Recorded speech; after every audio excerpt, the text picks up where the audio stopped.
हूँ class x रो उपाद्य 3 देख उपाद्य 3 कहूँ त्रिभुज एबीसी रे ए कोणर समद्विखंडक बीसी को डी पॉइंट रे छेद कले प्रमाण करवा BD by DC equal AB by AC.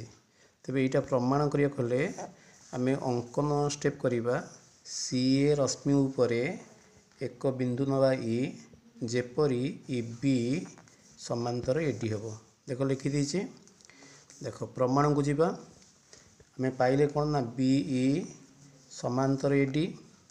यदि बीई समांतर एडी है तेज देख लक्ष्य कर एकोण जेतिक हम एकोण सेतिक हम जहाँकि अनुरूप ये लिखी दीजिए। सेहीपरि एकोण जेतिक हम एकोण मध्य सेतिक हम जहाँकि एकांतर ये लिखी।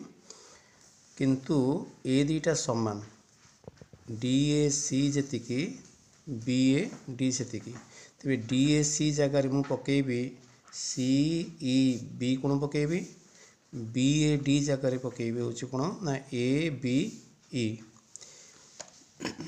देख तार त्रिभुज ई बी सी रे ई बी समांतर एडी ई बी समांतर एडी थियोरम एक अनुसार लिखी B D by D C equal E A by A C. किंतु ये जो ई ए लिखी ई एटा आगु क्या सहित सामान है ए बी सहित तेज ई ए जगार मुझे पकेबी के ना ए बी।